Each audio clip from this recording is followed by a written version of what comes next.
যে করে সে জানে, এ প্রেম যে করে সে জানে, আমার মনের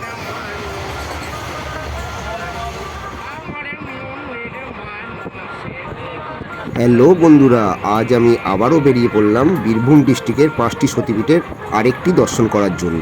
প্রথমেই বলি, শিয়ালদা বা হাওড়া থেকে রামপুরহাটগামী ট্রেন ধরে চলে আসুন সাঁইথিয়া স্টেশনে।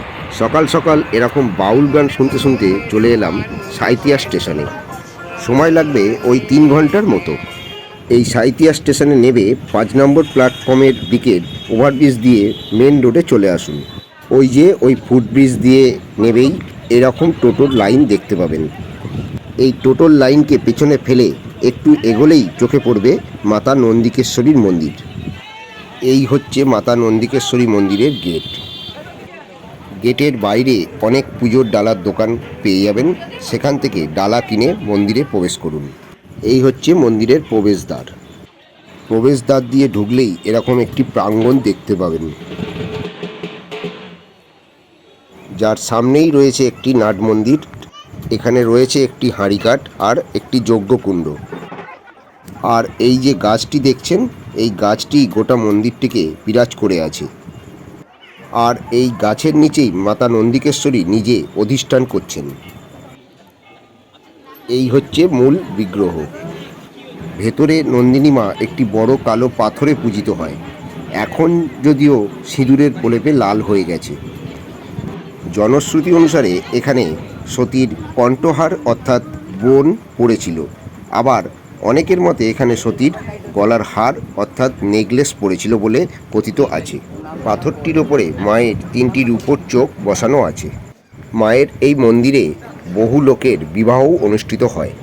এখন এখানে মায়ের মন্দিরের চূড়ার একটি নির্মাণ কাজ চলছে। এর পাশেই রয়েছে সতীর দেহ খণ্ড খণ্ড করার সেই মুহূর্তের একটি স্ট্যাচু। মন্দিরের আর এক পাশে মায়ের ভৈরব হিসেবে বিরাজ করছেন বাবা নন্দিকেশ্বর।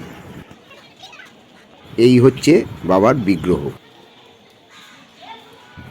ওইটা নাট মন্দির, ওটা মূল মন্দির।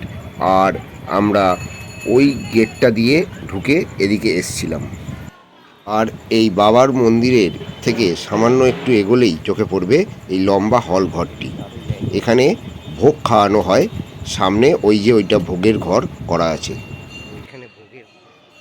ভোগের ঘরের সামনেই রয়েছে শ্রী জলারাম বাবার মন্দির।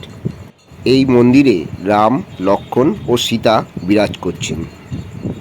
আর তার ঠিক পাশেই রয়েছে বজরংবলীর মন্দির। এখান থেকে আরেকটু মূল মন্দিরের দিকে এগোলেই চোখে পড়বে বিভিন্ন দেবদেবীর মন্দির। এখানেও রয়েছে শিব মন্দির, সরস্বতী মন্দির, লক্ষ্মী গণেশ মন্দির। তার পাশেই রয়েছে লক্ষ্মী নারায়ণ মন্দির এবং রাধা কৃষ্ণের মন্দির।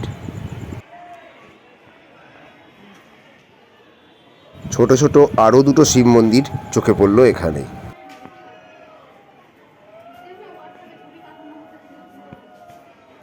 এখন ওপরে যে ঘরগুলো দেখতে পাচ্ছেন, ওগুলো এখানকার থাকার জায়গা।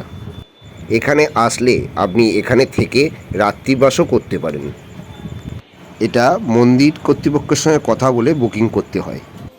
এটির নাম শ্রী শ্রী নন্দিকেশ্বরী মাতা বালানন্দ তীর্থাশ্রম যাত্রীনিবাস।